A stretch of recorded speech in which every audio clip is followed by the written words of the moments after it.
popular recently that like people were like saying it was like for tech bros where there's like chat rooms and you could just like drop in and out of stuff. Fuck was it? Clubhouse.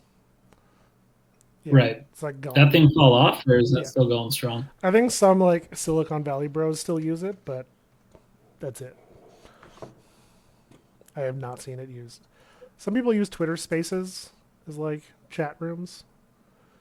Um, I've never used a Twitter Space. Do you like talking to strangers? I don't really particularly like it. Um, I like talking to you. Yeah, well, I'm not a stranger though. Yeah, but like I like talking to you in front, like with strangers. You know what I mean? Oh yeah, but like I don't know. There's it's like people that are always adjacent in some sort of ways that are chiming in, or you know.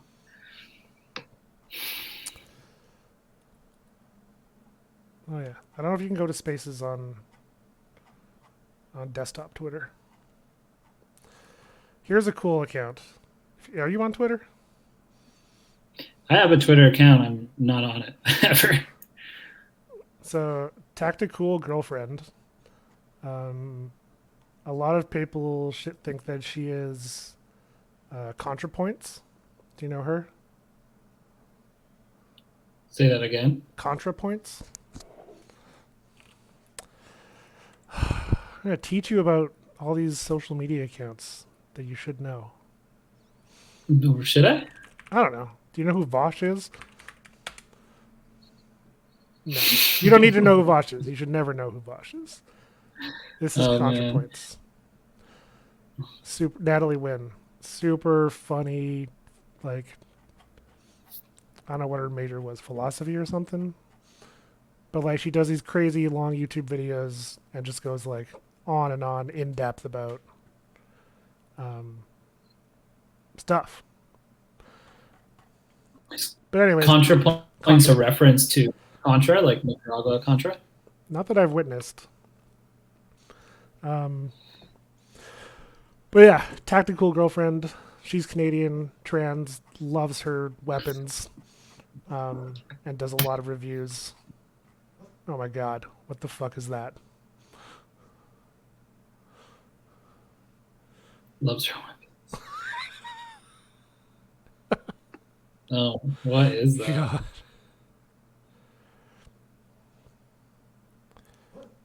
Yeah, she's super cool. Hmm.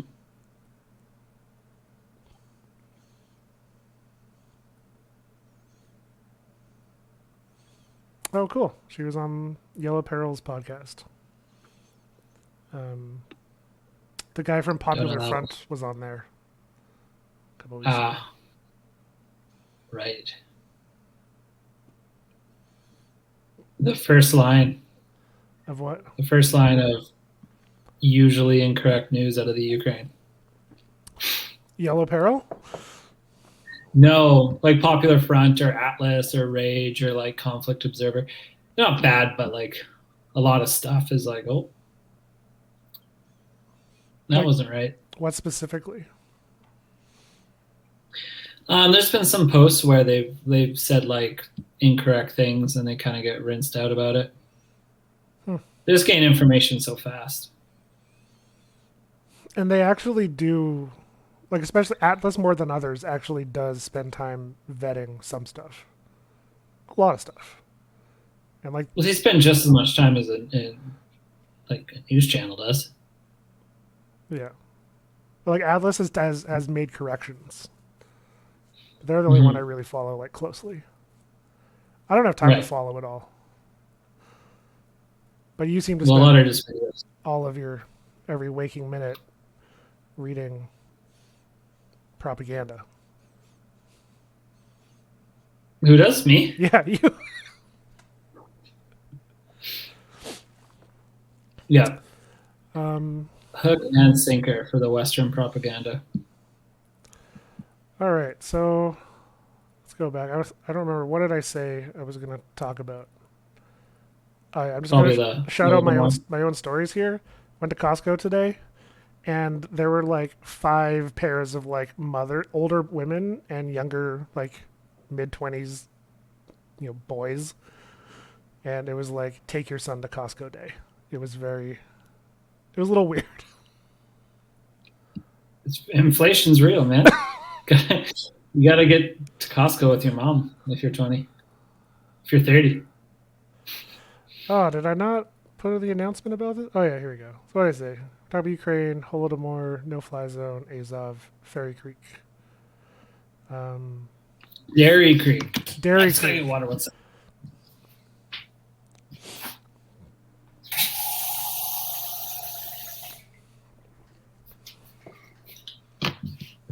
Well, so you had a big post about Holodomor. I did. Am I saying it right? Yep, Holodomor.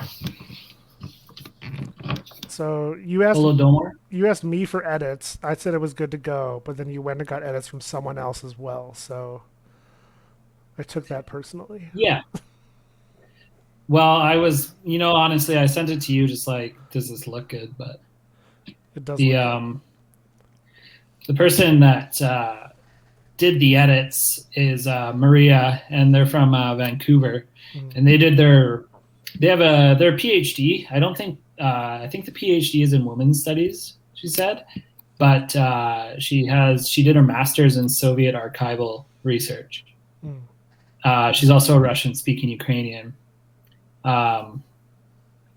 Family in Kiev and all that, and pretty good person to edit your slides on stuff that came from Soviet archival sources.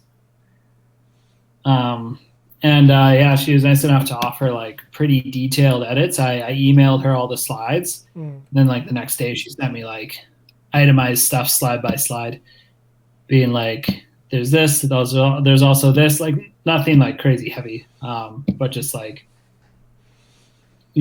really looked at them, which was really appreciated. I didn't look at it after, so I don't. Yeah, and I'd recommend everyone read them. I know they've been getting shared a lot. Yeah, what's happened since? Have you had? I mean, I know you've had backlash, like some people just all up in your DMs. Yeah, it's like I've had like I've probably had 3 consistently like bad faith arguers or like hostile arguers that have been like actually hostile and actually like pieces of shit. And then I probably had like maybe another half dozen more of more curious people that once you give them like some perspective or information, they're like, oh, okay. Like, they're like, oh, thanks. Great. They kind of move on. But yeah, these slides came out of like a couple in particular that were just like so adamant that there was no sources, and all the evidence of Holodomor being manufactured by the Soviet regime it was all anecdotal, which is which is pretty ridiculous, right? Like to be that discounting of firsthand experiences or lived experience. Because I think like a lot of times when there's genocide or when there's like a huge attempt to erase someone's culture or identity, there's also a huge attempt to make sure nobody knows what you did. Like there's a lot of document destruction. There's a lot of source destruction. And it generally is pretty hard to find evidence. Like a lot of Nuremberg was based around primary sources and just testimony, right? Like when it's one of those things. Like if you have you have a lot of people come forward about something, you gotta wonder if they're like, it's real. They're not all lying. Yeah. Like Stalin he's the Bill Cosby of dictators. Yeah. You can't have that many people come forward and then people still will defend defend them. It's just like, how are you still defend? You have thousands of these like firsthand experiences and lived experiences talking about all this stuff that happened, and people are just like, no, that's anecdotal. Like there's no proof. Like, where's like the sources? Like, they want like HD video of the crimes in 1932. So it's very frustrating. So I went and found sources. Like there's been a lot of Soviet archival documents that weren't destroyed. That when the Soviet Union fell, there's a lot of documents in Ukraine and in Russia that kind of were unearthed, and they were all in Russian, and they all were kind of getting translated. And one of the sources on those slides, like I haven't by any means looked through all these, but one of the sources on the slide, if you go down, because I forget his name, Mike. Yeah, I think like there's a few of them. I can't see the bottom of the slides on your screen. Wheatcroft. Servin. Yeah. He's there a couple times. Yeah, so that source there, that's like a selection of I think it's like 50 pages. So that's a selection of translated documents right out of Soviet Russia. So some of those are letters from Stalin himself. Some of those are directives from Stalin himself. Some of them are like managers or party insiders to other managers and party insiders. Some of them are from the GRU, the secret police, to Stalin or vice versa. And there's a lot of sources. It's pretty crazy. It's pretty crazy to think that Stalin didn't know, and I think that's like pretty much completely debunked that he didn't know. Like nobody serious would ever think he didn't know. But it's also really rare to find someone that doesn't think like, yes, he saw this going on. Like the most generous accounts of it, the most sympathetic accounts to Stalin. They're like, he saw this going on, and he's like, what a great opportunity. Like, let's just seize this. There's a really bad famine in Ukraine. Let's not help. Let's keep people in the zone. Let's, do this, and this to solve the problem of Ukraine, which to this day they still call the Ukrainian question. Really? I haven't heard that or read that. No, yeah, it's in a few sources today. Alexander Dugin, who is a conservative thought dude in Russia that wrote Geopolitik, which is used in the Russian military academies. He's taught there before. He's like very close to Putin. He's called it the Ukrainian question. There's journalists that call it the Ukrainian question. Yeah. That's upsetting. What a term to use to any ethnic group, right? Well, it's like commonly used against Jewish people. And there is a huge Jewish population in Ukraine as well. Yeah. Like it's the Indian question too. Yeah. I'm trying to think. It's like any major group I've like heard it referred to. Yeah. And then there's things in those slides I didn't even put in. Like there's a lot of the people that say, oh, it was like these kulaks or Polish agents or far-right agents in Ukraine that were causing the famine by destroying crops or like working against the government, working against collectivization. Mm-hmm. That kind of stems from the Soviet secret police doing a giant show trial where they rounded up 2,500 Ukrainians and to various extents like had this huge show trial in Ukraine. To be like, oh, here's all, like to be like, show everyone like, oh, this is the problem, everyone. Like it's all these Polish agents or Nazis. And if you look at some of those sources, it might touch on it a little bit. I know the one does for sure, but it's basically agreed that it was just all for show. But overall, I think it's actually. Well, go ahead. You might would have to go to one of those sources, but I think I remember hearing it called one of the first major show trials, at least in Soviet times. That was all about, yeah, Jesus. that was all about this Ukrainian famine, the Holodomor. Well, I think it's good that you only got 3 people being kind of bad faith assholes in your comments. Not in the comments, in my Or your DMs. DMs. I don't think there's anyone talking shit on those comments, but I think one guy does. And it's the same guy that's like, I don't know. It's bizarre. I know if you go to is Maria's her public account's Vinco Collective. Or was it Vinok or Vinco? Vinok or Vinco? Vinok Collective. Yeah. I don't know if she has a post up still. I thought I was following them. But I really liked her rules of engagement in her comments. They're hilarious. Maybe go to, it wasn't her last one. Maybe go to like Crimea or Operation West.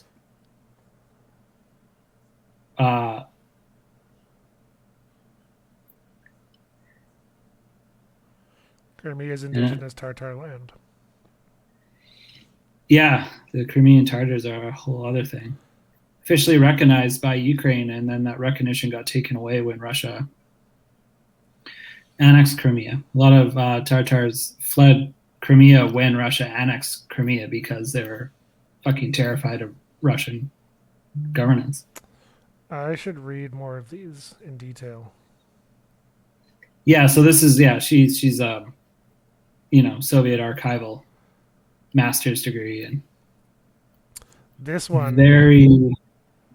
this is the one I read and I was like, fuck. Thank you someone for explaining the difference. There's a lot of shades of nationalism, right? Like we have people in Canada fighting for nationalism in a sense of sovereignty. Yep. This preservation of culture and identity is not all. Yeah, this is a whole other argument that I've had with people is that nation is always dangerous if it's tied to identity, which is just like an insane thing to say. Yeah, I've seen a lot of posts about like they're very much like boomer posts you would see about like I don't support the any flag, I support the people, and it's like you don't get to tell people how to identify. They may strongly identify with the flag as a symbol of like unity, pride, like their idea of like nationhood might not be the same as yours. And seeing people shut down for like having a flag in their bio as some like imperialist co-signing is just like not the point. I don't know. Sorry, I'm just ranting. Well, people are fucking freaks. But her rules of engagement on one is this. I don't think it's in that one. But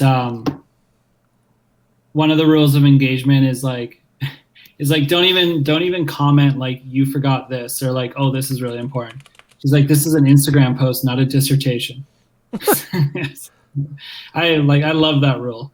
I love when you can post things and people are just like, I've had it so much where people are just like, well, what about this? And it's like, I have 2,000 characters. Like this is Instagram.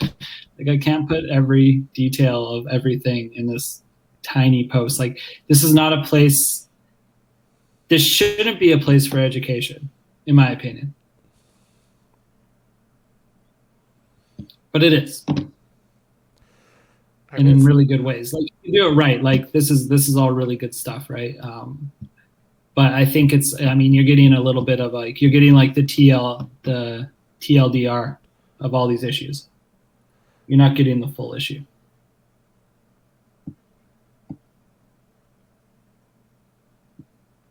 That is nice.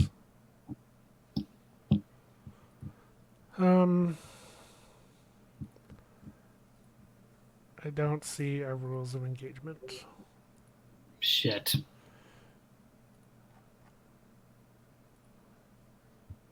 Surprised it's not on that Operation West one.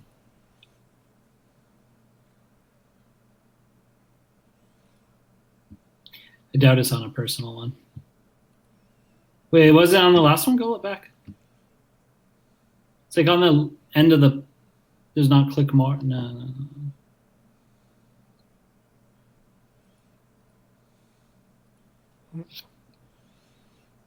Nope. Yeah, I remember that's a good post because I remember someone sent me once. They sent me like a heat map of Ukraine of Russian as a first language, and they're like, "How do you explain?" They're like, "How do you explain this?" Stalin. And I was just like, "Are you kidding me? Like, what? How do I explain this?" Is like, well, they got colonized by Russia.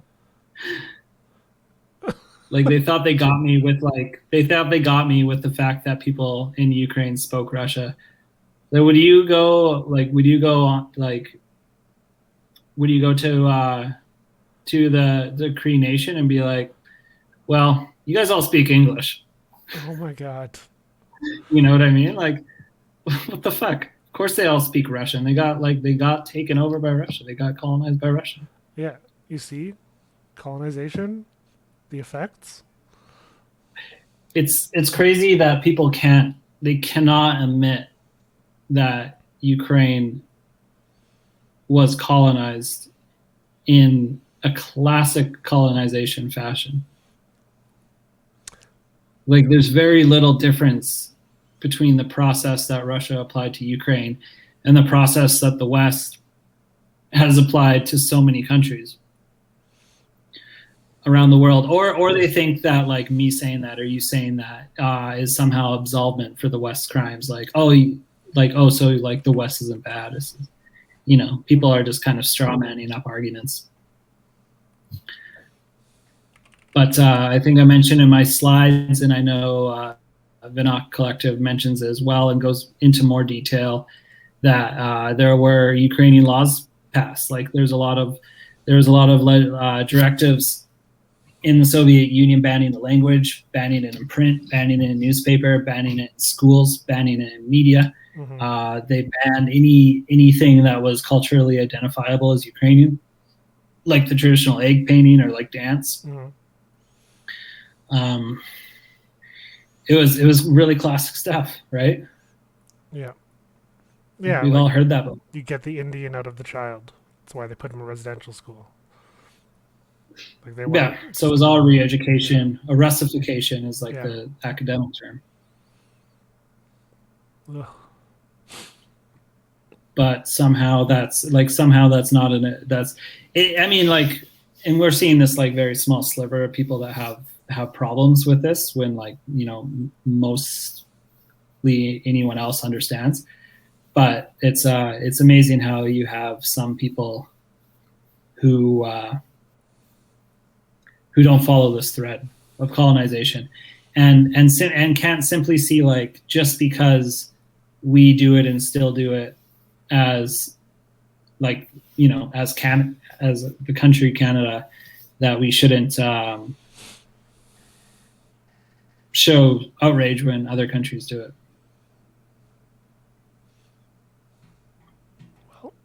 But all wars matter. Am I allowed to laugh at that? Yeah, you're allowed to laugh at that. I've heard it. We're live. We're recording. So just FYI. All wars matter. Douglas Fur. I say it in reference to someone sent me a post from a freedom doctor in Vancouver today. Oh my God. A white lady who is very anti-vax doctor, and she posted a hot zinger of like, what about all these other wars, like an all wars matter post. Yeah. Oh my God. And like I get to really clarify. I totally understand the frustration of Black and brown people and Indigenous people all over the world. Like it's frustrating to see the oxygen in the room gets sucked up by something that you haven't been fighting for your whole fucking life, and people consistently ignore like your plight, whether it's Palestine, whether it's Tigrayan, like all these places. But when I see like when you see like a freedom convoy white lady kind of taking that position, it feels really performative to me. It feels like, okay, well, you better show up for all these other people too. Like, you can't just repost this very popular narrative about like all these other conflicts in the world, which like so many people that don't show up for their own communities or don't show up for the plight of Palestinians or the plight of Indigenous sovereignty in Canada have really happily reposted this like heat map of world wars going on right now, or wars around the world going on right now. And without irony, don't see how performative that is. Like you have to please contribute or like show up for the community or donate to aid groups or donate to refugee groups or amplify in a meaningful way. Because you just look like, I don't know, performative. Yeah. In my opinion.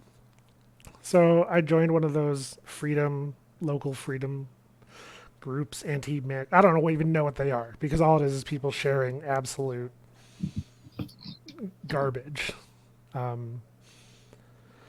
And one guy professes to be a doctor and is offering people a service where he will record them as having been vaccinated, but won't give them the vaccine.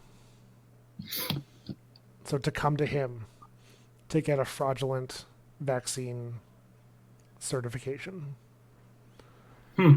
Yeah. That seems like a good way to lose your license. Well, I think he might be scamming. I think it might be like a service he offers. And that's Angel in there in the chat. Oh, that chat window's so small. It's so tiny. What is this, a chat room for ants? Angel's here for the Dairy Creek. The Dairy Creek. Okay, that chat isn't going to work because it like disappeared after you spoke. It got big on my screen. Yeah, but then giant. It like faded away. Yeah, it dissolved out. So it's got to be permanent. Oh well. We know you're here, Angel. We love you. Okay. One day I'll have my stream set up, all dialed. It'll be great. Until then, this is what we got. I'm just an ant. You are an ant, Angel. Sweet. Do you have more on Holodomor, or do you want me to jump into No Fly Zone? I think I just ranted about everything. I just think I ranted about a lady talking about all wars here. So yeah, I think I've moved past that. Pass the torch. All right. So this is going to be... Oh, look, you can see the phone. That is Instagram. I'm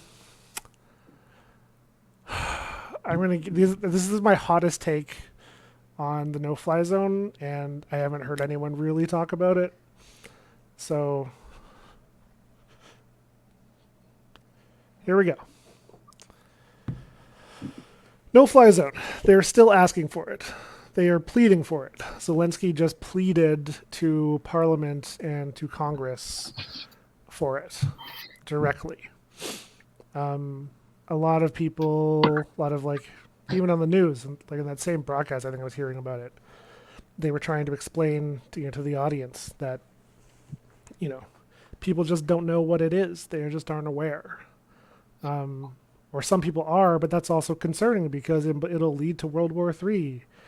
And I just want to clear up some facts for people and kind of ground things, because everyone gets carried away. I see people on the left being like, if you're pro no-fly zone, you are pro nuclear war. And you don't belong on the left. And it's like, I don't give a shit what anyone's political leanings are. in when like a nation is being, you know, bombed daily, being devastated daily. Like I just don't care. Um, so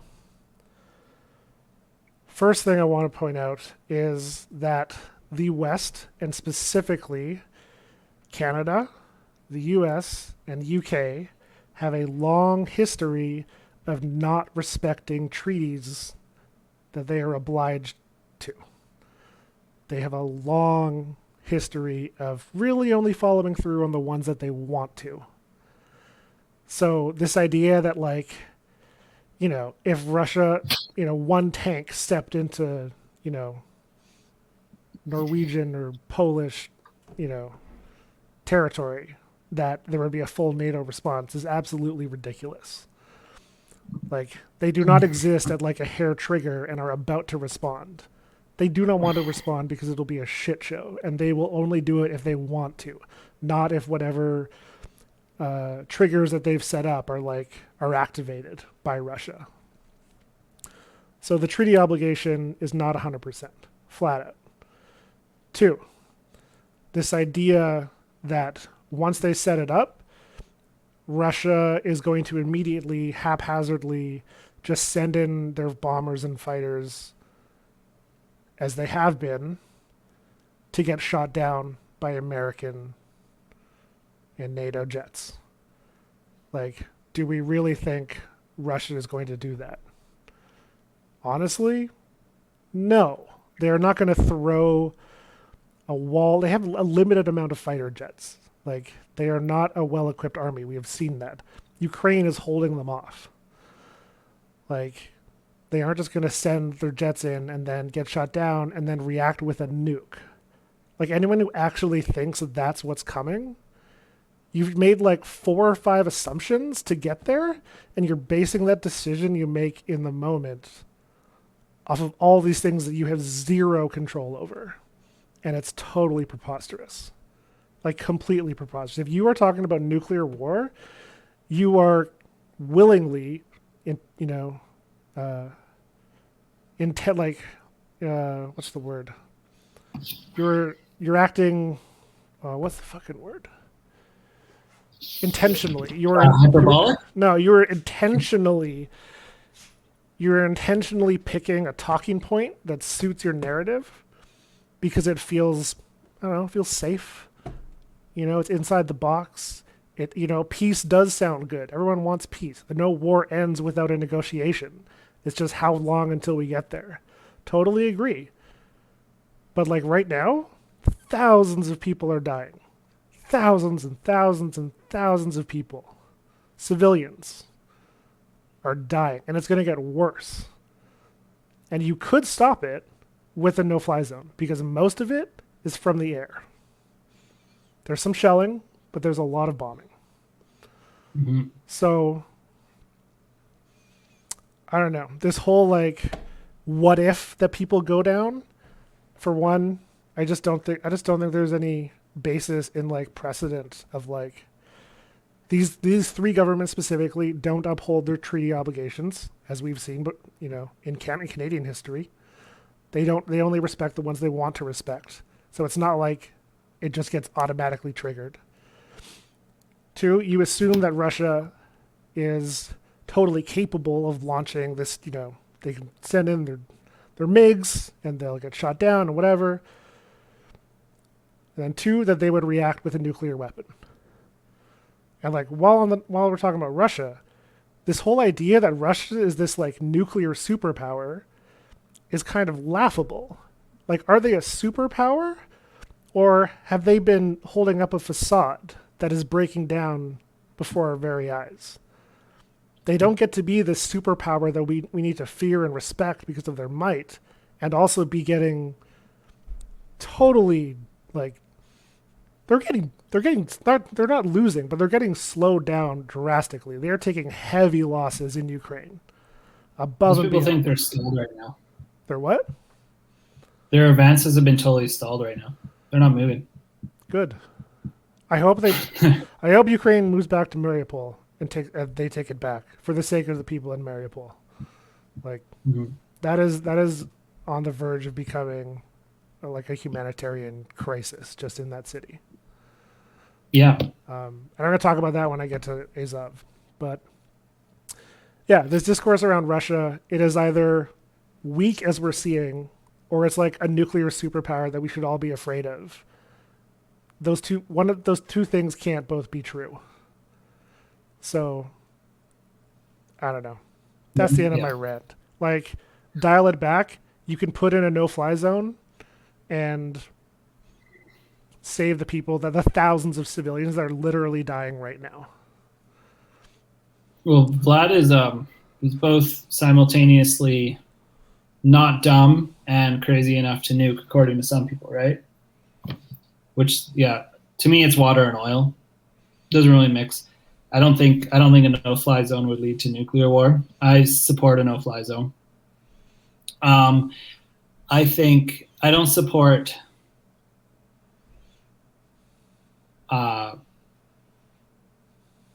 these kinds of things generally, but in this case I do.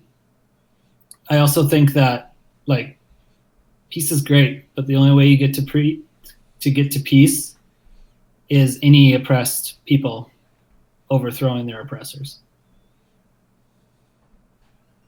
And that's through violence. And that applies to more than just Ukraine, you know?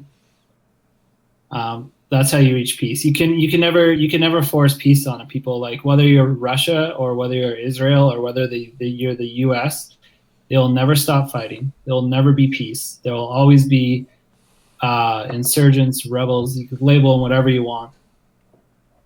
Doesn't matter. It won't happen. It has to happen through the oppressed people, through violence, ejecting the people that are oppressing them. You're a warmonger. Yeah. Well, this is Twitch, but I'm pretty sure on Facebook you're allowed to say that right now. That's also fucked. I hope people know that is fucked. You're allowed to advocate for Ukrainians kicking Russia's ass. But yeah, in broad terms, I mean, I don't think that makes you a warmonger. It just makes you realistic. You know? Kind of have to be realistic sometimes. Yeah. I don't know. Also, go ahead. Yeah. Also, I'll recognize my bias anytime. And people on the left that have like Nazi or NATO derangement syndrome, where they just see them behind everything, they need to recognize their biases too. They got to recognize that they are themselves indoctrinated in our own systems of like colonialism and trauma, which makes them just see everything in maybe a too simplistic way of everything is NATO's fault. Nothing is no one else's fault. No one manifests their own destiny without NATO pulling the strings or some power pulling the strings. There's no faith in a community or people to pull themselves up in a way, right? And I'll recognize my bias that I have ancestors that are from Ukraine and in Ukraine, and I'm rooting for the home team. Right. But everyone should just be, everyone just needs to be a little bit fucking honest about what's going on, right? And that includes with no-fly zones. Is it going to lead to nuclear war? I mean, I doubt it. Then maybe it does. That's a pretty rough told you so. You know? But it's like, yeah, like who knows what could happen, obviously. But like I also heard I heard a very poorly spoken retired Canadian general on the radio the other day. And it's funny, like the pluralism of takes you get on this stuff, right? And he was saying like how we're just not ready to fight Russia in any sort of war, and he's advocating for like increased spending on Canadian military budget and all this stuff, right? So that's hawkish. Mm-hmm. That's much more hawkish than just saying, "Oh, I support a no-fly zone." claiming that NATO's inept to deal with Russia and advocating for more spending is fucking hilarious. Like, you kidding me? Like, NATO probably knows where every single Russian body is right now. They probably have like a camera on them. Yeah. Sorry, I'm just getting tea, but I hear you. Yeah, the disparity between the power of NATO and Russia is like actually comical, and we have Canadian generals online advocating for more spending because they claim we're not prepared to deal with the situation, is also very problematic and super disingenuous. And that's kind of the flip side of this coin, which is always frustrating, just like the sanctions and the banning of the oil imports. It's like, well, how's our domestic policy going to get spun to make things worse here too, right? Yeah. So I think people that aren't Ukrainian do have to think about that a little bit more. Yeah. You know, you don't want to see our military spending go up drastically. You don't want to see direct action and like resource blockading or anti-resource lobbying get repressed and get especially, I don't know, enforced. Not that it's not getting enforced right now, but you know what I mean. It could be worse. It always could be worse. You imagine blocking a pipeline project in Russia, right? Yeah. You just disappear. So you don't want to live in that system where people in Canada are disappearing or people in Canada are getting huge jail sentences because something like oil is getting made into some sort of national security issue like it is in Russia. Or Calgary, Alberta. Or Calgary. Critical infrastructure. I'm just saying we got to keep our eyes on all these things. Yeah, that's my point. But yeah, close the fucking skies. See what I care. Yeah. Part of me thinks like a nice old, been waiting for the excuse to get taken out for a while now. Good old cleansing. Don't use words like cleansing and question in this stream. We're going to get cleansing and question. I'm talking about me. I'm just like, oh, Putin, bomb me. School's stressful. You're giving me a good excuse. Compassionate withdrawal. Look, I got bombed. No, it's the point. Like, we don't know what's going to happen. Don't say that shit out loud. Yeah. I'm gonna get canceled. You're gonna get a visit. We cease this. Yeah, no kidding, eh? The point is though, like if he goes to that option, which he won't, it's crazy to me that he would. But if he went to that option, like if it's mutually assured destruction, right? Like nobody's fucking getting out of this one, which is terrifying. If you think that's a possibility, obviously. Also, that's fair to be scared about that. Another point of the no-fly zone, that they're now making this argument that like if it was enacted, we would have to not only stop the skies, we would have to take out ground, like anti-air infrastructure, weapons, take out airports, take out planes on the ground. And it's like, you don't have to. That is not like, you're not being forced to. You have a choice to do that, and you still have you always have a diplomatic relation with Russia. They always do. You can always say, like, even when the no-fly zone is up, like, there are negotiations. Like, people don't talk about this enough. During the bombings, Russia and U.S. would notify each other when they were bombing certain targets in Syria, so that either of their assets could get out of the region. Such a little friendly proxy war Syria was, hey? Well, but like these channels always exist. It's not like, oh, it's a fly zone, now I have to destroy all of your anti-air guns in whatever region. It's like, no, like, we don't have to. We're going to talk to you. And if you don't respect this no-fly zone, then we're going... Like, this doesn't just happen like this. It's just... I hate the fucking rhetoric. It doesn't just escalate exponentially. And who knows where it goes? Like, I don't know. Like, do you think that if there's a situation where the U.S. decided to, by force, unseat Vladimir Putin, that's when you're like, okay, what options does he have? Like, how crazy does he get? If they pulled a Central America over in Russia, like Wait a minute, Central, like what, like Bay of Pigs? just unseat a dictator, or a dictator when it's like a actual like, a socialist. I was thinking more like Iraq, like directly with conventional military unseat. No. I think they're always kind of proxy trying to unseat fucking everybody. They probably, like, you know what I mean? There's probably operatives in Russia that are like in support of opposition, blah blah blah. You just don't hear good about it because it doesn't work all the time. It only works sometimes, and that's the one you're like, oh yeah. No, I don't know. Politically, I don't know. But again, like Putin and this whole nuke thing, NATO has spent 60, 70 years building up anti-ICBM. No, you don't even need ICBMs to strike Ukraine. You're just a regular ballistic missile. They have an entire fleet of fighters to intercept a nuclear warhead that was on the way.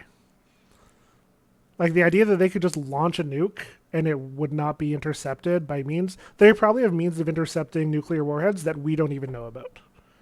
I'm not trying to like carry water for them, but like, yeah, like they have been planning for this.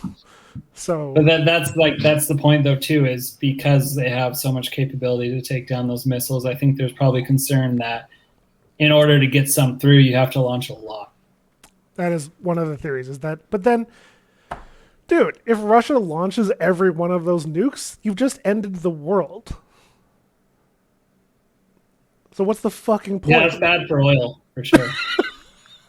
I mean, like there's the geopolitical goals and then there's the economic goals of Russia. I don't see how that benefits either. Is it good for gas? I don't know. Probably. I don't know. I have no idea if gas prices would go up. Probably. Anyways, that's all I have to say about the no-fly zone. Just do it. Just do it. So now I gotta talk about AZOV, and I'm gonna be a fucking Nazi apologist. This is gonna get messy, so bear with me. It's time to get canceled. Trying to get canceled? Yeah. Well, first of all, for people that don't know, AZOV is the sea off of Odessa, etc. Captain Geography. Sea of Azov. Oh, yeah. I thought you were just talking about the sea. I thought you were going to go talk about marine biology. No, go on. Tell all the things. That's all I really. That's where the name's from. Some people think that is not the wolf seagull. Some people think it is definitely the wolf seagull logo. So,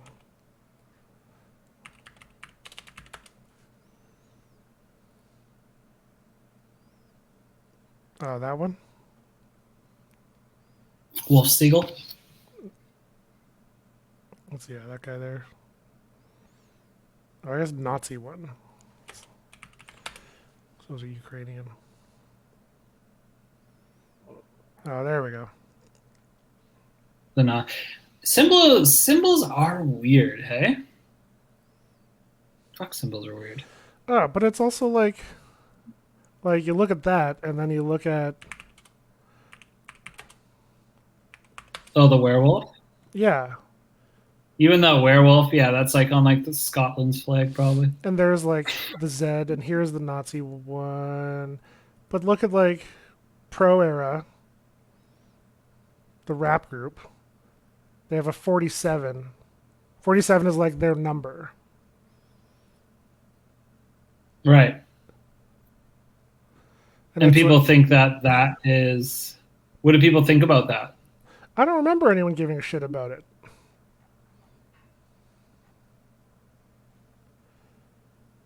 Yeah, 47. Controversy, similarity to the Nazi flag. Right. Well, yeah, the red and the white and the black doesn't help them. No. That's for sure. Like, do I think Capital I Steez? wonder how much of that was somewhat intentional. Not because they sympathize with the ideologies, but because they.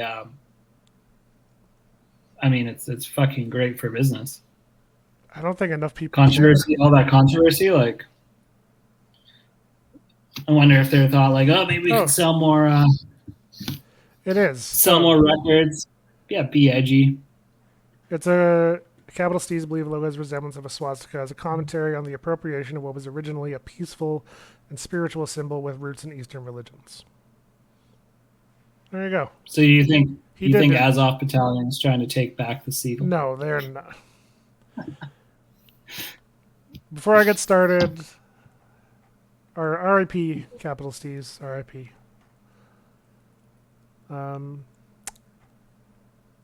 There are neo-Nazis in the AZOV Battalion. Where's my camera? Like, they exist. I am not denying that for a second. So, now that's out of the way. Should I just say that I don't endorse or I'm not affiliated with the following words you're about to say? No, you're not guilty by association. Don't worry.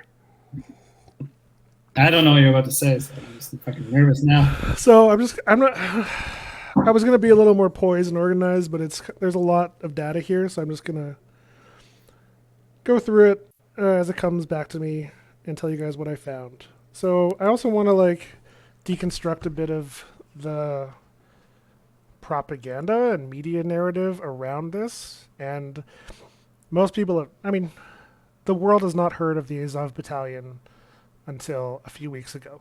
Maybe in Canada, you heard about it on Canada Land a couple months ago. And now you're like, oh, this is that group I heard about on the podcast. So most people will search it and you will come to this Wikipedia page. And I've read through it all. I've checked on a lot of these sources. So I've gone through and actually like seen where they're getting this information from. And I started finding some interesting things. And I'll read out one paragraph and then we'll go to the source and I'll show you what I mean. Once I get there.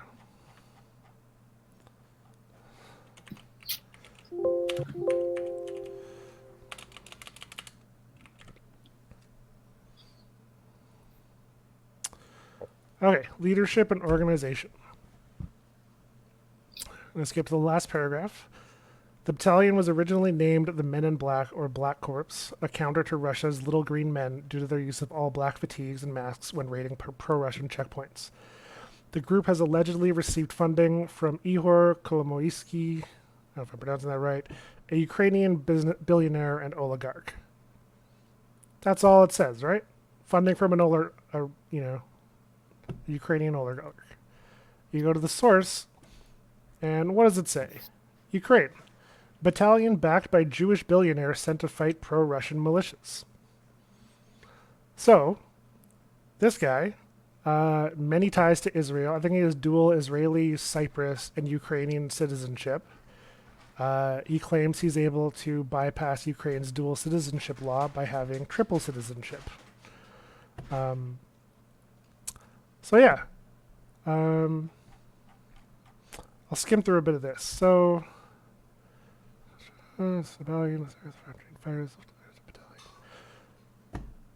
this is what year? 2014. So during Maidan. Despite ceasefire declarations, pro-Ukrainian and pro-Russian militias are still reportedly clashing at several locations in southeastern Ukraine. Among those going into battle from the Ukrainian side are some 500 trained fighters in the self-declared Azov Battalion, backed by Jewish energy magnate. Can you pronounce Dnipropetrovsk region governor? I can't even see. Oh, sorry. Just do your best. Dnipropetrovsk. that was a word. Region Governor Igor Kolomoisky, according to Israel's Ma'ariv Daily. So, I I don't think there's anything about Azov specifically and their neo-Nazi affiliations or whatever. But the title of the article: Battalion backed by Jewish billionaire sent to fight pro-Russian militias. Nowhere in leadership and organization does it say that it was funded by an Israeli citizen, Israeli Jewish Ukrainian billionaire. Because if it said that, it might raise questions about its, neo-Nazi roots, right?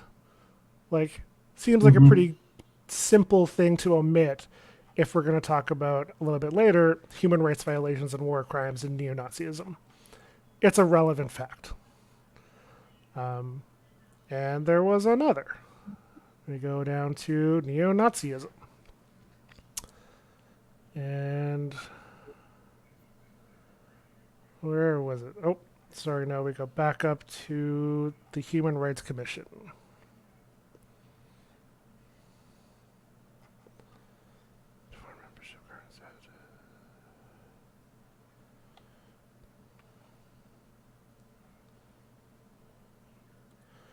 Okay. Reports published by the Office of the United Nations High Commissioner for Human Rights have connected the AZOV battalion to war crimes such as mass looting, unlawful detention, and torture.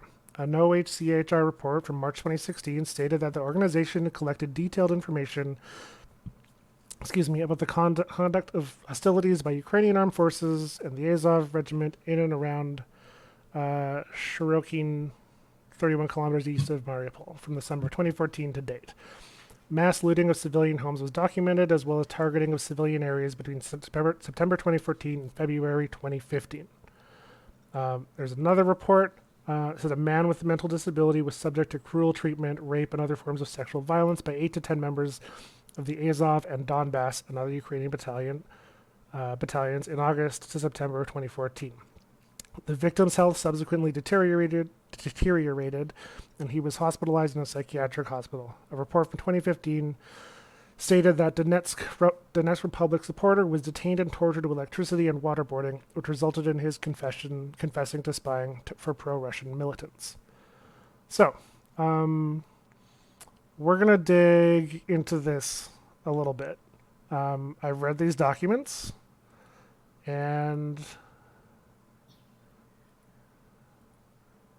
I'll bring them up, and we'll see what they...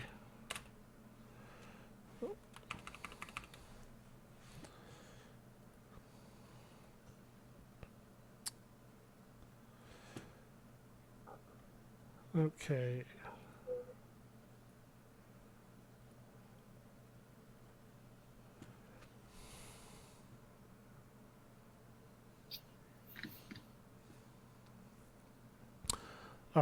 I did not catch this one before. I'm going to skip ahead and come back to that.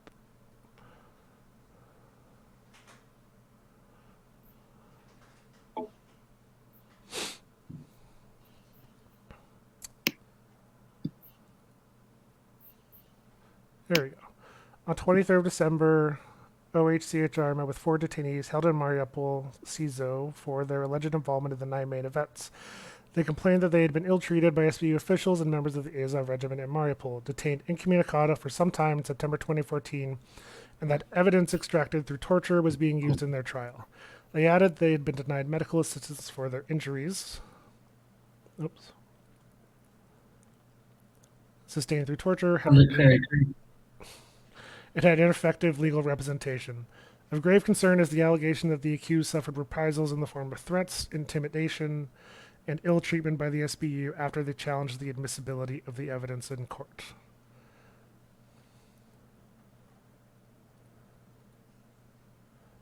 Go back to this one. Ukrainian armed forces and groups maintained their positions and further embedded their weapons and forces in populated areas in violation of their obligations under international humanitarian law. In Shirokin, a key location in the gray zone between the government-controlled city of Mariupol and the town of Novazovsk, controlled by the armed groups, OHCHR documented extensive use of civilian buildings and locations by the Ukrainian military and the Azov regiment, and looting of civilian property leading to displacement. prima facie civilian buildings in Donetsk City, such as residential buildings, a shelter for homeless people, and a former art gallery, continue to be used by armed groups, thereby endangering civilians. In the village of Kominternov, Donetsk region, residents report the members of the armed group of the Donetsk People's Republic took over abandoned houses. In January and February 2016, hostilities between the armed groups stationed in Kominternov and Ukrainian armed forces stationed in the nearby village of Vodian have endangered the local population. So, I'm going to say something here that's going to suck, which is like, I haven't been in war. I don't know exactly what war is. But this sounds like war. It sounds like a rebellion. It sounds like fighting in a city. It sounds similar to reports we've all heard for 20 years about Iraq, about the Green Zone, about Kabul and Afghanistan. So when we're reading lines that say like, are maintaining their positions and further embedded their weapons and forces in populated areas in violation of their obligations under international law, it's hard to take, allegations like that seriously when the West does not respect the same thing. So when the West uses, what that is cited, to war crimes, I'm going to get to the unlawful detention and torture. But when we call that a war crime, that is de facto U.S. operating policy. Like, they break down every door to see who is in every building, to clear them, to make sure it's safe. Like, they don't care. I will even say that the Canadian government does worse. Like, I know they do worse. This idea that they are somehow worse than other militaries in that, I find laughable.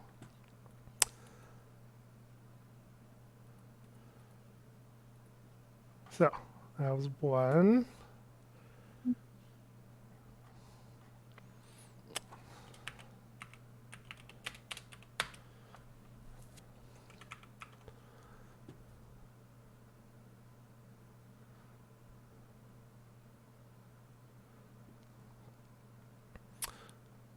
Okay.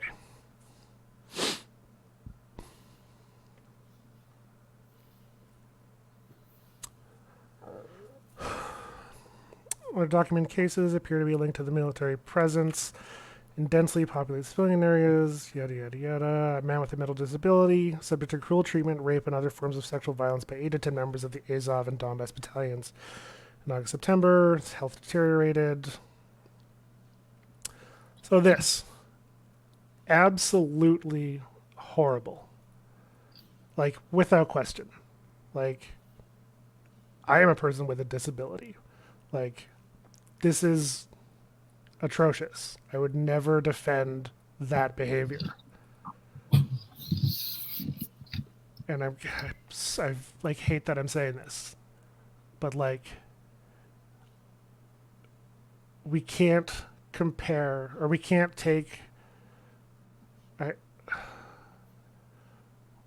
one rape in a report to be indicative of the behavior of, and the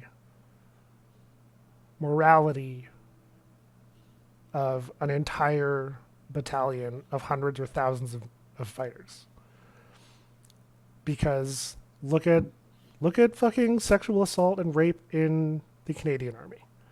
Like, look at reporting. Like, it's just, like, it's terrible. Like, it's, like, those people should be fucking charged.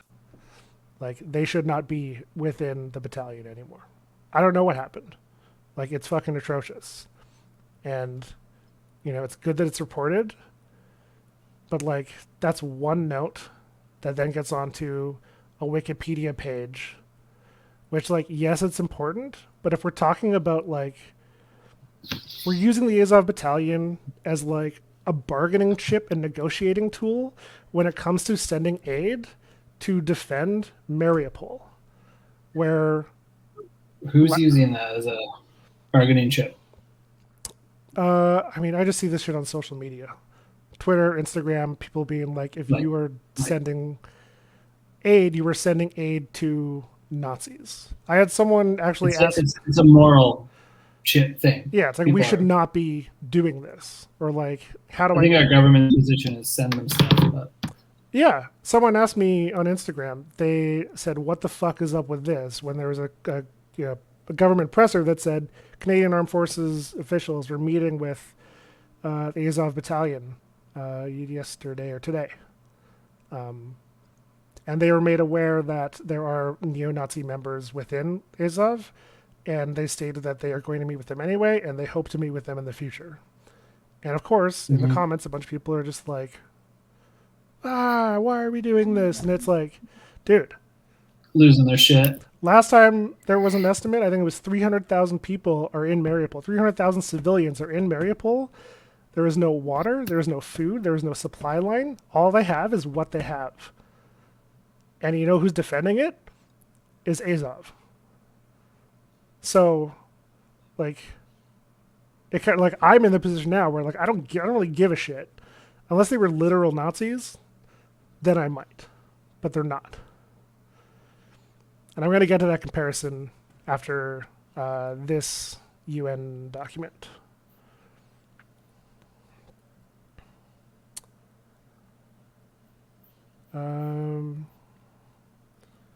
Here, another one. October 17th, a couple was attacked by 2 drunken soldiers from the 92nd Brigade in Kherson. And as a result, the wife's arm was broken. In December 2015, her property was attacked by intoxicated members of the ADAR. ADAR is the other battalion that the Jewish billionaire funded. He funded like Dnepro 1, Dnepro 2, ADAR, and AZOV. On December, same perpetrator attacked her on the street, chased her, beat her, saying dirty sexual words.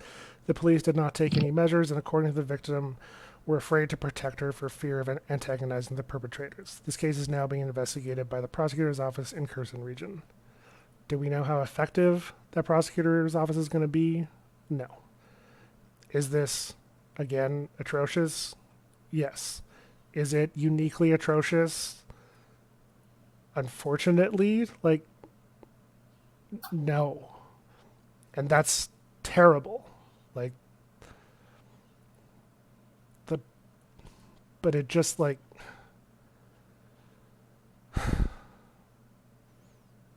I feel so defeated talking about it. But, like, when we talk about war crimes, when we talk about connecting the AZOV battalion to war crimes, such as mass looting, unlawful detention, and torture, like, the U.S. has a system of torture. Like, the U.S. has a system of, like, unlawful detention, extraordinary rendition. You know? I just don't think, like, individual acts that are not, like, or don't seem to be, like, the directive of, like, military orders, like, they're not the same thing. And I think conflating them to war crimes is... I'm not 100% on board. Like, I think there's got to be a line somewhere. And that's, like, that's tough to say. That's tough to admit. But there has to be nuance between it. Like, I don't know. Save me from digging my own grave here. Oh, go on. Okay, fine. I think the general policies of especially the U.S., not so much NATO as an entity, because I think there's a lot of, like, individual, there's a lot of NATO members that act in their own self-interest and don't necessarily partake in everything that NATO does in that sense of NATO. But I mean, the recipe for American oppression for decades has been funding of generally right-leaning groups like, Contras, Mujahideen, Saudis, Somalia. Yemen, Suharto, Syria. You forgetting some? There's more. So I think with like that context, it's very easy to be like, well, yeah, this is just part and parcel of American foreign policy. Get a bunch of people that ideologically align with them, which is on the right, and get them to stir up revolution or trouble in these countries, to have this little proxy battle with the sphere of influence that's Russia or Iran or Ortega in Nicaragua, like whoever it is. I think that AZOV is if AZOV is a pointy end of an imperial spear being funded by the US with those intentions, I think it still gets more attention than it needs to get. And work should be done on who is holding that spear. Not the battalion of 2,000 people in a decidedly not ethno-nationalist country like Ukraine, and rather just a kind of protectionist nationalist country like Ukraine, one that doesn't have ambitions beyond its borders. And I think people should work on that fact. People should work on the fact that their government, especially Americans, no Americans are going to listen to this, but Americans should work on the fact that their government has this very tippy point of the spear that is like a very specific foreign policy of funding these groups. Work on that. I think people in Mariupol right now and other cities that are besieged by Russia, and I have quotes from people in Ukraine that said this, or specifically like Anna, quote unquote, don't give a shit what the West wants for context on AZOV. And that's a very fair position if you're in that city or in Ukraine whatsoever. You don't care what context we need. You don't care who is like on Jadmeek Singh's comment section on Instagram when he says they're going to talk to AZOV or whoever said it, Trudeau's. But to misdirect attention and like put the limelight on this battalion specifically as a reason to not help a country that has the same, that has the same patterns of oppression and colonization that the US applies to other countries in other ways, seems very unfair to me. I don't think like if Canada was getting attacked by the US or by Russia or any superpower that would just kick our ass, and there's a lot, France, Germany, take your pick.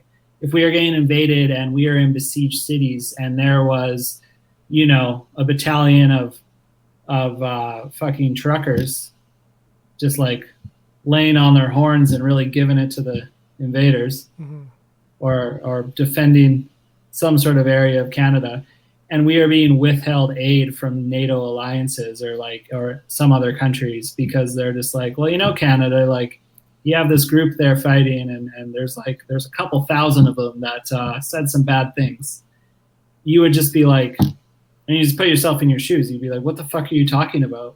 This is a country of like 35 million generally good people, and you're talking about a handful of these people that like have said some things, have done some awful things, and a few of them that are fucking really bad neo-Nazis. But the fact is, you still have an entire country of people under siege. And not only that, you have an entire country of people under siege that mirrors the ethnic makeup of Canada in such a way that we have 1.35 something million Ukrainian Canadians here. And you wonder why people here care. Or people here are like, I don't want to talk about AZOV. Is because they have family members, they know people that are like being bombed by Russia right now. Yeah. So whatever context the left needs is just completely irrelevant, in my opinion. And it is a problem, and it is like, it can be a problem. I shouldn't say it is. Right now, it is not a problem, quite frankly. It's a solution. But I could see how these things become a problem because they have in the past. but this isn't the spear holder, right? Azov isn't the empire. They aren't they aren't the like imperial ethno nationalists like the Nazis were, or like the U.S. is. Mm-hmm.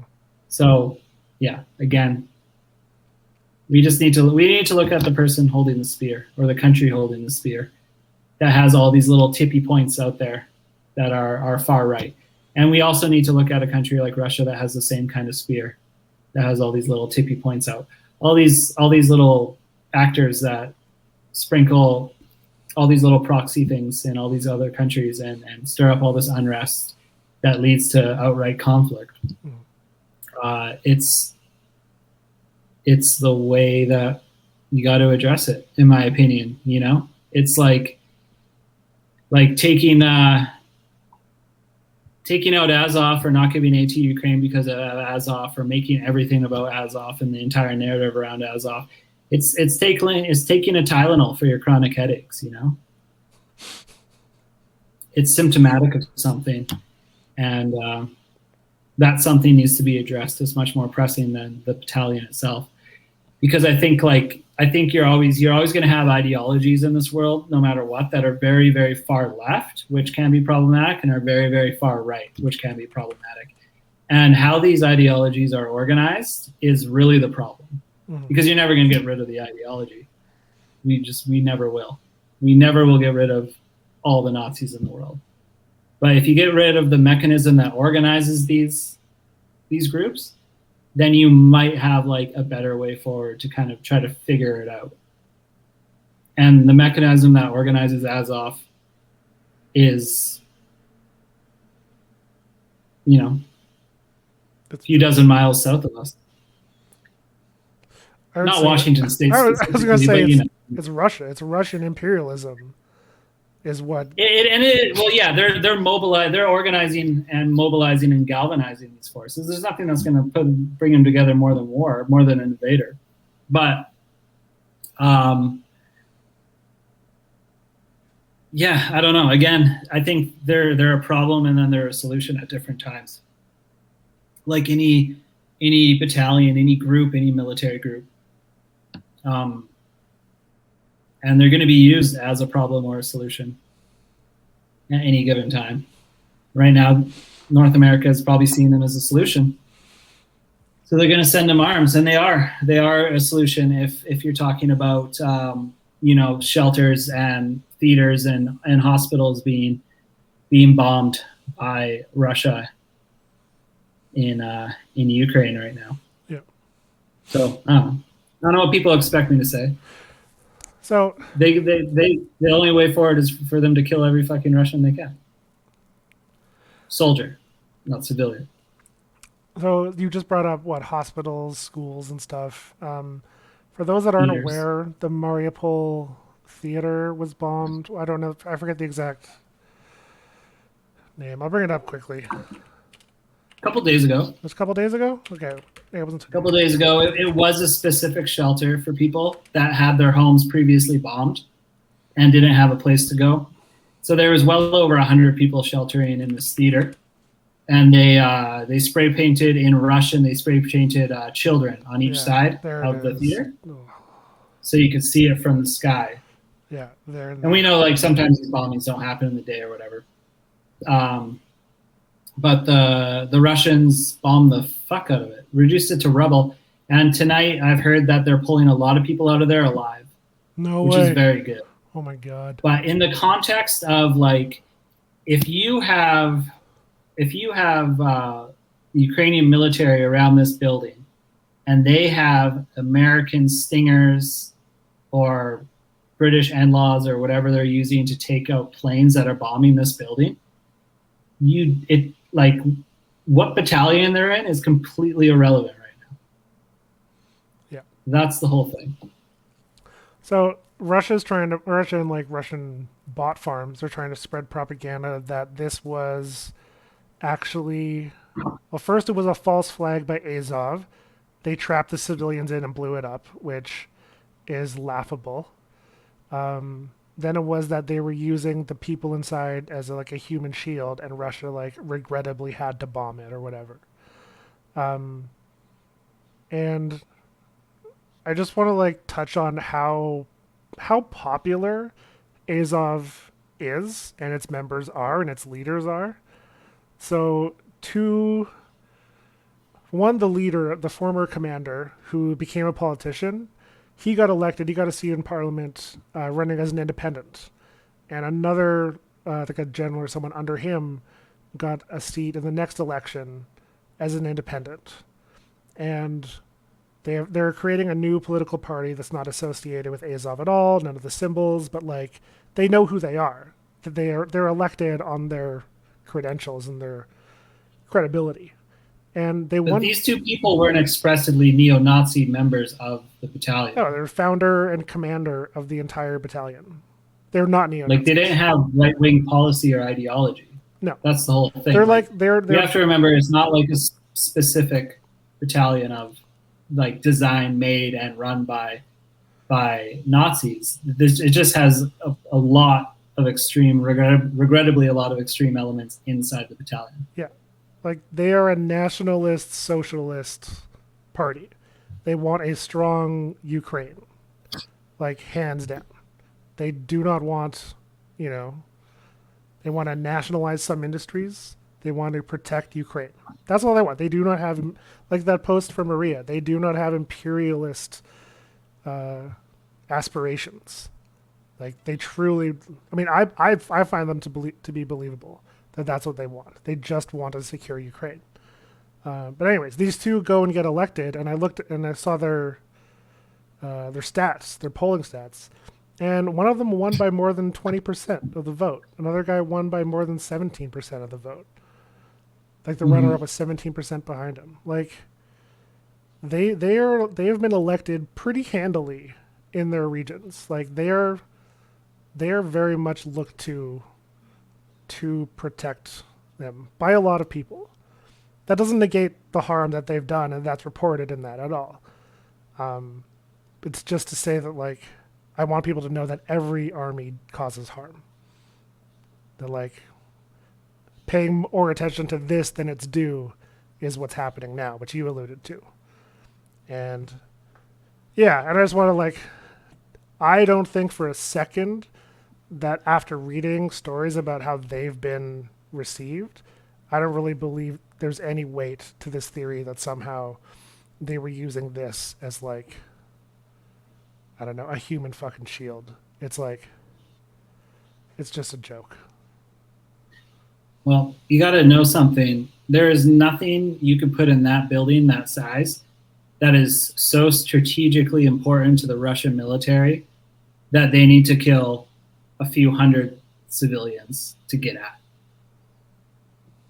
Yeah. Using human shields is an interesting, it happens, but it's also an interesting deflection and propaganda for people too.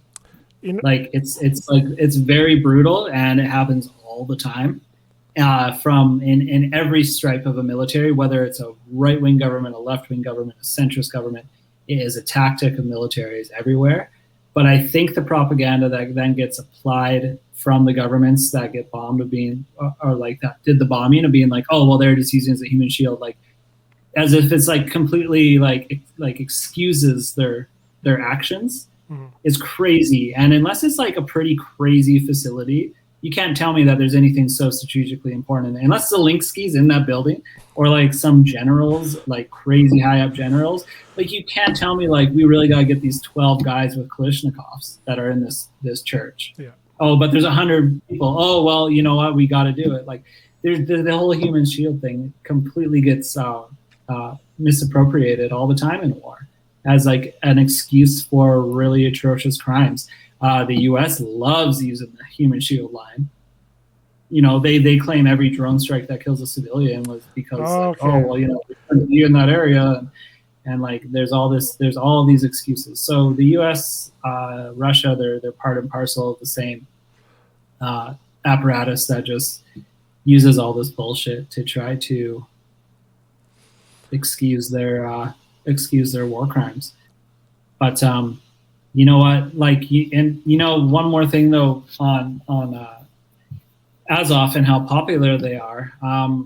The best thing to keep countries from slipping into extreme ideology is usually stability. Peace. It's peace, it's stability, and the only way to get that stability is to be able to have self-determination.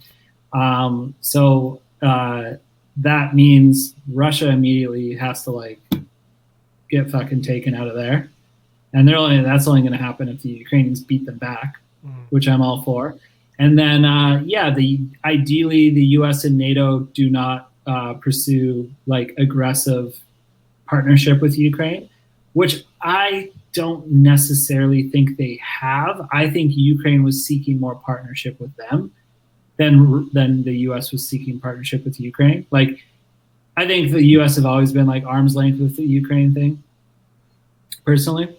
But also another important thing is like they also have to be able to decide. So if Ukraine ends up slipping into like just a cesspool of populism and like bad politics, it's ultimately their own like self-determination to get there. Like that's critical in a country. You have to determine, what kind of country you're going to be without the terms being dictated by Russia, which is most forcefully trying to dictate the terms right now, or NATO. But like, let's be honest, we have to see like proportionality here. Like Russia's being the aggressive one. Russia's trying to unseat the government, and that just can't really happen. To perpetuate this like idea that like the Western leftists could be like, well, no, like, yeah, Russia's bad, but like Ukraine also can't do this. It's like, well, that sounds a lot like what NATO does in Ukraine. Well, you could do this, you can't do this, or it sounds like a lot like Russia does in Ukraine. It sounds like a little bit of a neo-colonial thought of like, well, this country could do whatever they want, sure, but like if they do something that I don't agree with politically, then I think I should have, given a button I could press to take these guys out, I would, kind of thing. Say, well, that's interesting. So I guess we're all just like, yeah, we need to mind their own fucking business. I wasn't sure where you were going with the human shield thing and like people using it all the time, and I was like, I don't know anyone using human shields. I don't know. I'd never hear about this. And then you brought up U.S. and I was like, okay, thank you, because I was going to say it's right out of Israel's playbook, which is every time. Yeah, I'm not excusing. I'm not saying it's a good thing. No, I thought you were talking about like people that are oppressed, like intentionally using human shields happening all the time, and I'm like, really? I see it mostly as like a propaganda tool. Like, yeah, the oppressors use the human shield thing to excuse their oppression. That is the thing. It's a. You didn't have me. You didn't have me till you said the U.S. and I was just like, where is he going with that? Who knows? I don't know where I'm going anymore these days. I've basically lost my entire mind. But the far right elements of AZOV, like, fuck them. I hope they just like the far right elements in the Russian military and the far right elements in the AZOV battalion. Maybe they'll just knock each other out simultaneously with a mortar. I don't know. Like, there's obviously no support or defense of that kind of ideology. But right now, it's pretty irrelevant what's happening. Like in the city itself, it's irrelevant right now, and it's an issue that's going to have to be addressed. But it's not going to be addressed right now, and it shouldn't be support or aid shouldn't be held hostage based upon it, in my opinion. But after the fact, sure, that's a conversation that people could have for sure. I mean, not that I'm going to have. I'm not in the government or trying to nation build over here. But after all this is over, hopefully, and after hopefully the Ukrainians beat the Russians back to their own borders and they start to rebuild stuff, then that's a conversation about like, all right, what are we going to do to address these problems? And they have to decide that for themselves too. They got to be like, look, yeah, we're going to deal with this, or like, no, it's popular, we're going to go with this. I mean, it's just ultimately it's up to them. So I want to come back to what you said about aid and weapons. I haven't heard anyone talk about this, so I'm going to bring it up. But I think people, like, I think we need to start having a discussion around rights and are they absolute and how do we feel about them? Because even if, here's the thing, even if 100% of AZOV was fucking neo-Nazis, top to bottom, I still don't think they deserve what is happening to them and, like, our right to want self-determination. And, like, I would still support that because they are humans. Human rights are inalienable. They should be. That's what makes them Interesting. rights. No, but it's like, for real, man. Like, oh, you know what? I want to send aid, but like 10% of your friends are neo-Nazis, and I just don't think you have as much of a right to life as the other guys. Like, that's not That's how. funny. No, it's like the saying, you either believe in free speech or you don't. You ever heard that? I've heard it. I don't agree with it though. Okay. We're gonna disagree. Like I think rights are never absolute. Your rights are limited by how they affect other people, and I think that's the way a community keeps people accountable. But that's how you determine free speech. Like, speech that causes harm is not allowed. But then it's not inalienable.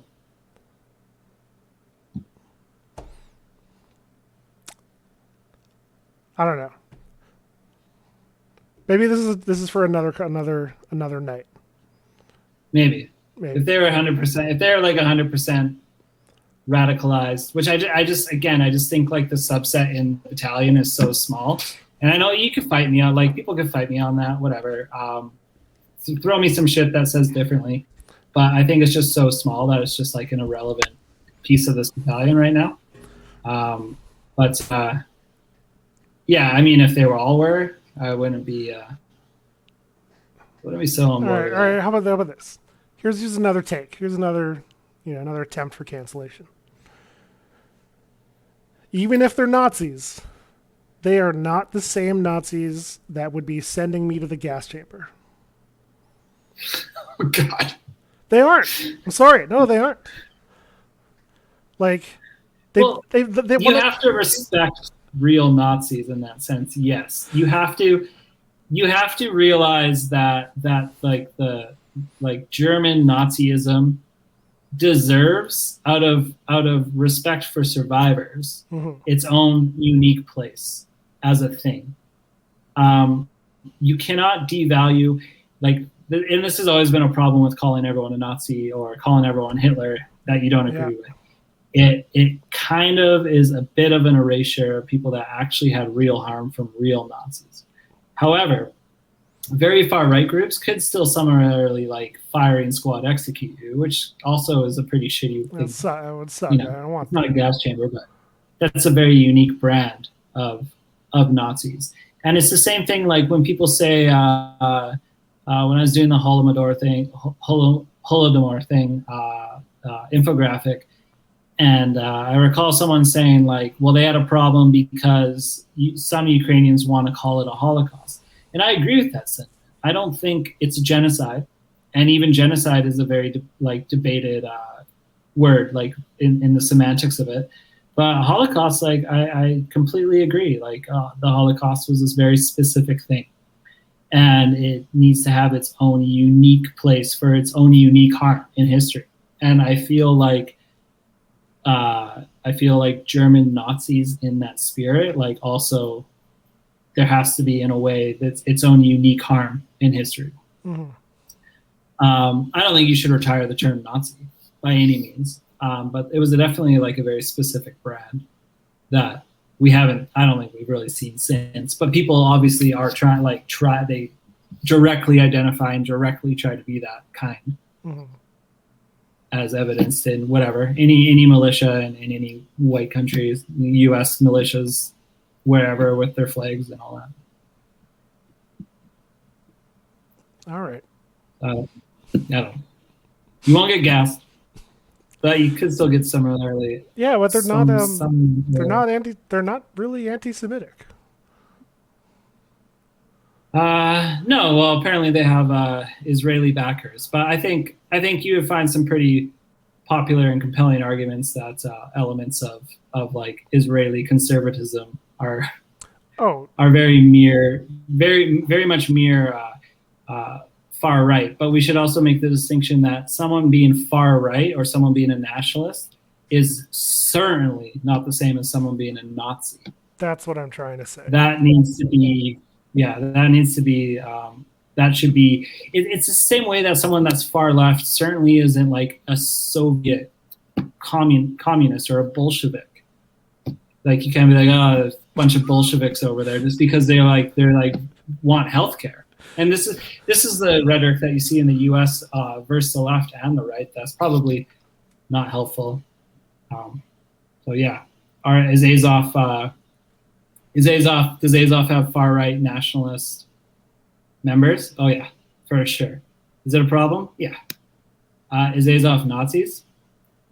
A few, but I don't really see the evidence like that they're that thing. Also, they are a problem, but they're a political problem that should be sorted out politically and like after the war. Like I don't think this is the time. It's not to not deal with it. It's just like I don't think anyone is caring who escorts civilians to safety in Mariupol. Like no. Well, what are you going to practically do to deal with it right now? It seems performative to be outraged about it right now because it's just like, okay, well, what are you going to do? Yeah, like there really isn't. Shit.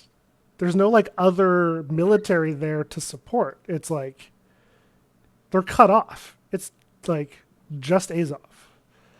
Like, well, of course, and the entire situation in Ukraine is it's just nuclear fission right now. It's just a bunch of reactions hitting other reactions, and like you can't go in there and move things around and change things right now. It's just it's a fucking war zone.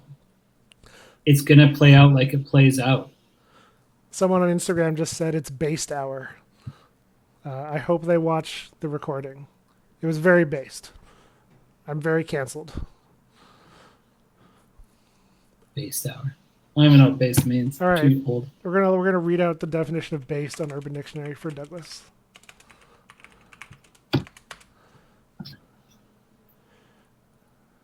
I don't even think you should feel like you're in a position where you have to take a stand on AZOV, whether it's good or bad, in like this objective way. All right, here is what based means.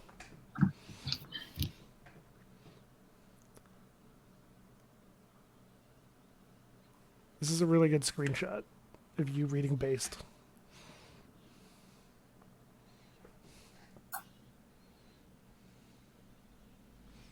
It's on my Twitch if you want to watch, but we're going to be wrapping up soon. The recording will be on YouTube probably tomorrow. Yeah, there's some hot takes.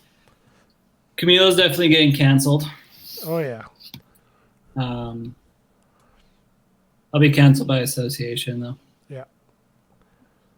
I'm Russian, by the way, for the record. If anyone wants to, I don't know, throw me in the gulag. Yeah. Well, yeah, it's like, I think like. Sorry, I was going to say, as a left-wing Jewish Russian supporting AZOV, I really feel like a unicorn. Yeah, it is a bit of a unicorn. I think, you know what I think we all just need to come to terms with right now? They're Nazis. Is the context the West needs right now on all these issues is just unimportant. Yeah, that's it. We're just not. We're not the center of the world right now. I'm sorry. We just need to shut up. As we talk shit for 2 hours. No, but like we should talk to each other. Like we should talk to our followers. We should talk to other people in the West about it, but not like in this patronizing, paternal, like way that somehow like we know better than the people that are there. Yeah, we're incredibly good at making every issue about ourselves, and that's always something that has consistently really bugged me about this conflict, whether it's like the stuff with Azov or the stuff with Zelensky or Maidan or Russia. It's just like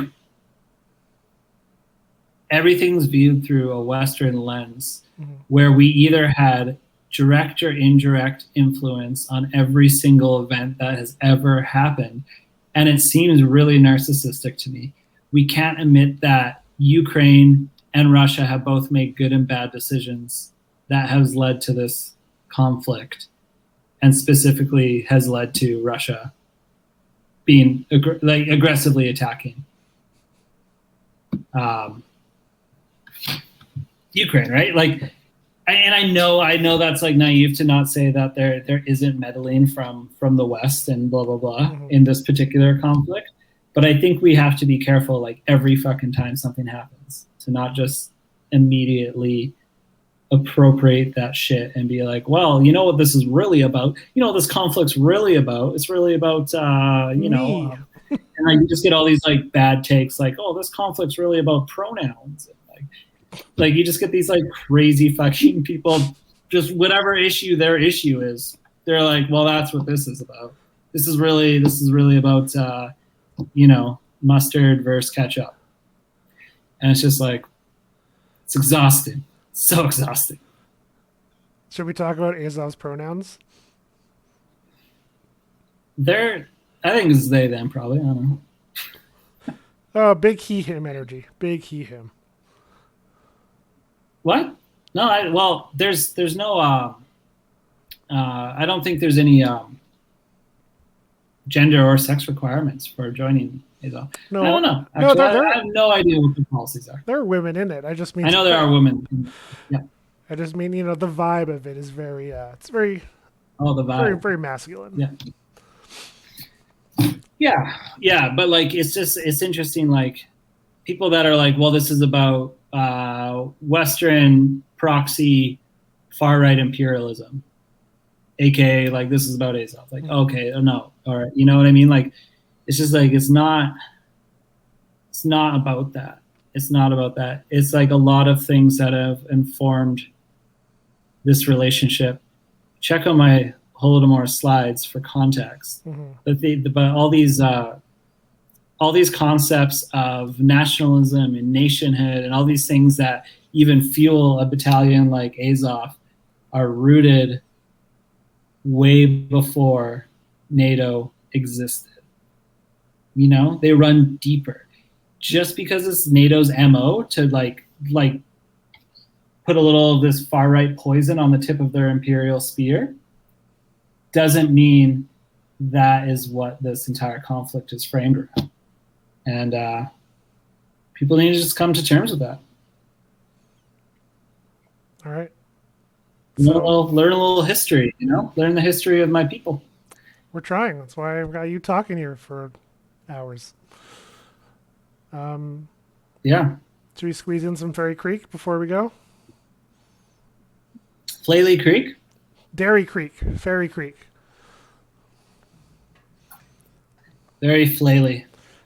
Oh, you called it Flaley What is Creek. going on in Fairy Creek? What's going All right. on? You've done a lot of talking. You're doing a call up? You've done a lot of talking. Yeah. Why don't you let me take this one? You got Fairy Creek stuff? It's all right. Ukraine is your thing. Fairy Creek is mine. So, big stretch. Well, I've been talking to people from up there, and you have too. So we could both share our experiences. Yeah. Um, I wish them luck in their new intake process. I don't know how it's going to go when numbers get out of control. Um, Same way it went last year. yeah, what I really want to see. Jerome says fight for it. Should like rock paper scissors for it or something. I think if there's a delay, No, you go off. what? No, I'll go. So go off. Go off. Um, I'm waiting to see if lessons have been learned since last year. So far, I haven't seen any evidence. It's not to say there won't be, or couldn't be, but I haven't seen any, and I don't think that's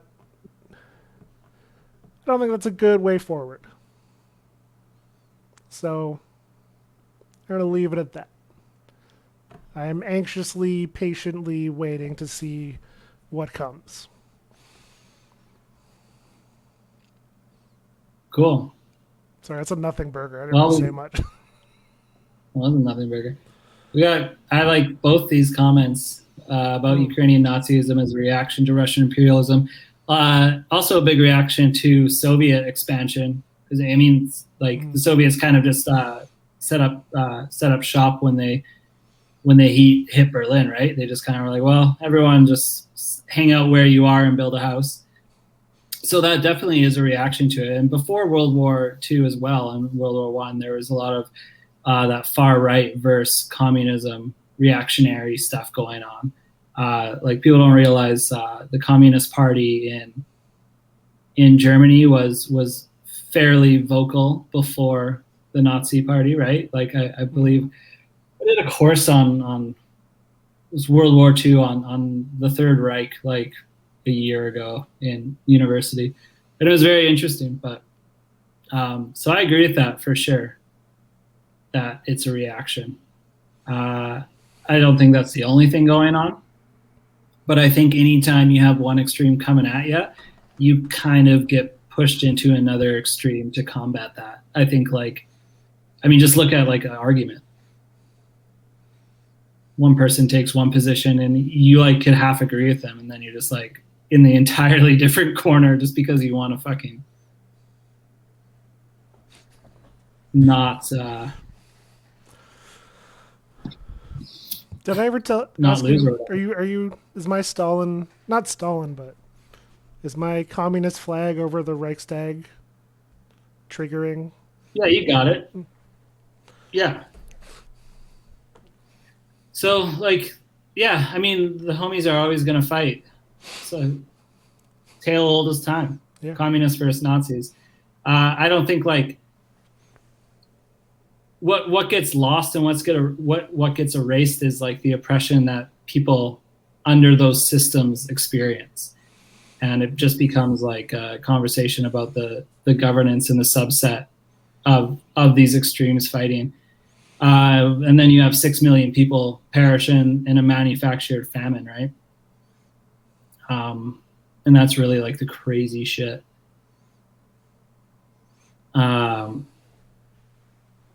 And then how is Fairy Creek working on combating white supremacy in their system? They're not working on it. I've never seen evidence. They never have. Their work is not decolonial at all. They have a surprising lack of like decolonial awareness.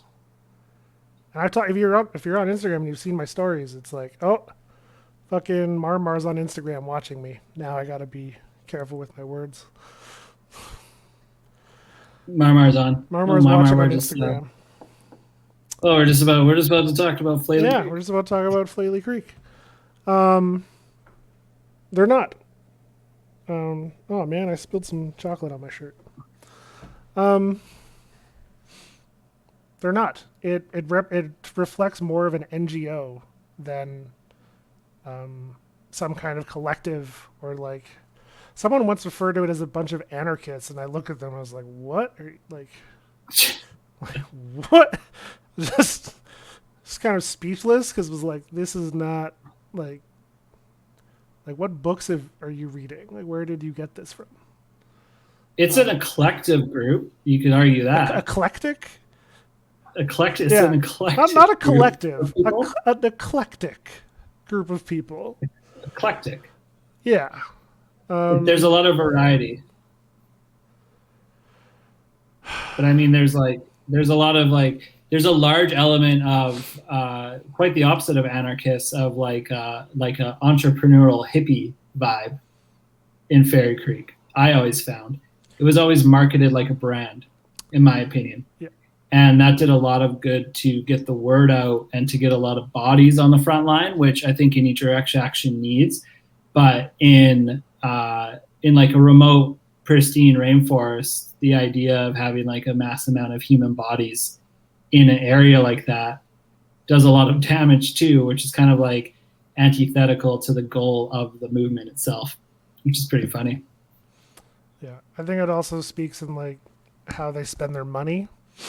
You know, they've made their priorities clear, and their priorities are legal battles. And I think they see a legal win as some kind of grand, great justification and righteous cause, like a crusade. And I can think of nothing more colonial than a judicial victory.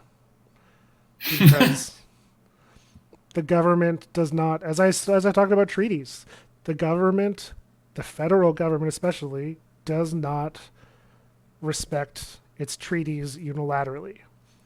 It only respects the ones that it wants to respect. So why are we chasing a victory that, like, look at Wet'suwet'en. Wet'suwet'en is the perfect example. They won the Delcamuk case in 97, 98, and nothing has changed. Nothing has changed. So why on earth is anyone putting any weight into the court? Yeah. There's no evidence that it will make a difference at all. The law does not matter. Like, that's fucked, but it's true. It is the people in power that actually get to make the choices. Like, oppose them. Don't fight the courts. Now we spend all this money on lawyers and... Sorry. I'm a little loud. It's all good. I was, I think, I don't know, it's a conversation you and I would have to have. Sorry, we're getting a little spicy, privately. A little hot for my partner. Sorry to the fam. I was getting a little carried away talking about Flaley Creek. I'm gonna keep it down.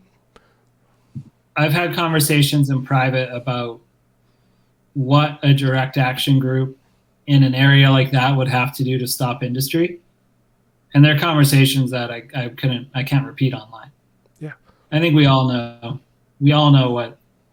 what can be done that is less colonial, less harmful to anyone that's vulnerable up there, especially youth, and only harms the interests of the corporation. You know?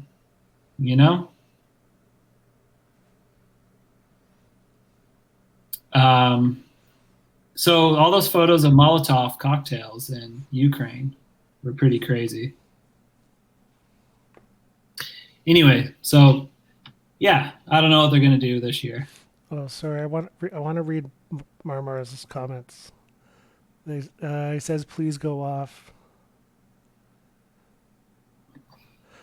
He says, "Bro, I don't even know what Fairy Creek could be. Huge attachment to legal pursuit. Even the win legal had was shit. Wasted so much. It was like 2 weeks back in October. It did nothing. Yeah. When they did have that win, the logging doesn't stop. The logging just moves somewhere else. Like, sorry. Yeah. Well, yeah. So my concern with the creek this year would be repeating the exact same thing as last year. In my opinion, from a standpoint of someone who cares about ecology, and who cares about the environment up there, I saw the masses, like the mass amount of people, as a harmful aspect compared to what, like, I think it was like it came to a point where I was meeting people constantly shooting that had no idea why they were there. There was like a bus from Ontario that just like showed up and they're like, we're freedom fighters, and all they did was rave. And it was just like, what the fuck is this? Or I talk to people and they're like, was one person was telling me a story. I won't say his name, but he's telling me a story about someone at Waterfall that was just like, so why doesn't like someone just talk to Teal Jones? And he was like, what do you mean? And this person was like, well, like Teal Jones and Bill Jones are related, aren't they? Like, why don't they just talk? And like, in all seriousness. Oh my God. So this was like the kind of stuff. Like, I also had like one girl asked me who Teal Jones was before she asked me for a lighter when I was hiding in the bush shooting enforcement during like 35-degree weather. Sorry, Mar. She was send me that message in a DM, and we'll definitely talk about that later. Or just get on Twitch. You Luddite. Sorry. Anyway, yeah. So all I'm saying.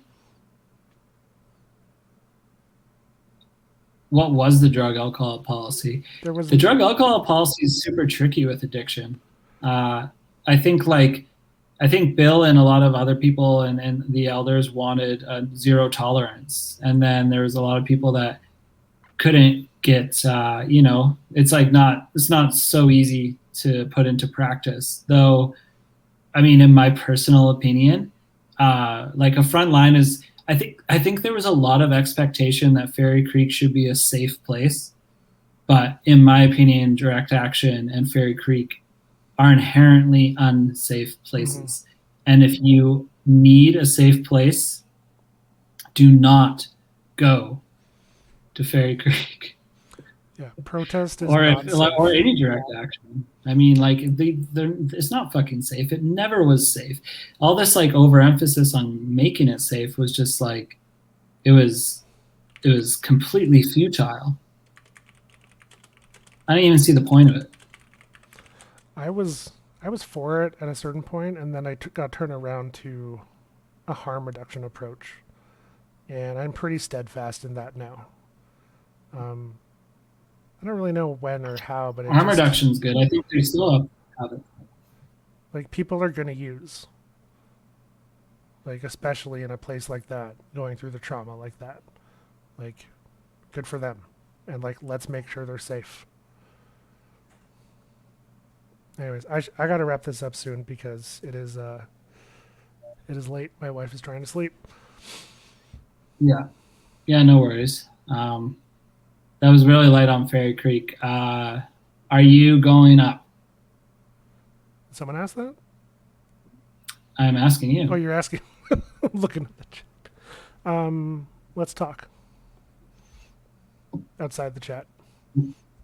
Well, we'll talk outside the chat. Yeah, we'll talk outside. Am I going up? I'll ask myself. Oh, no. Just kidding. Tune in next time.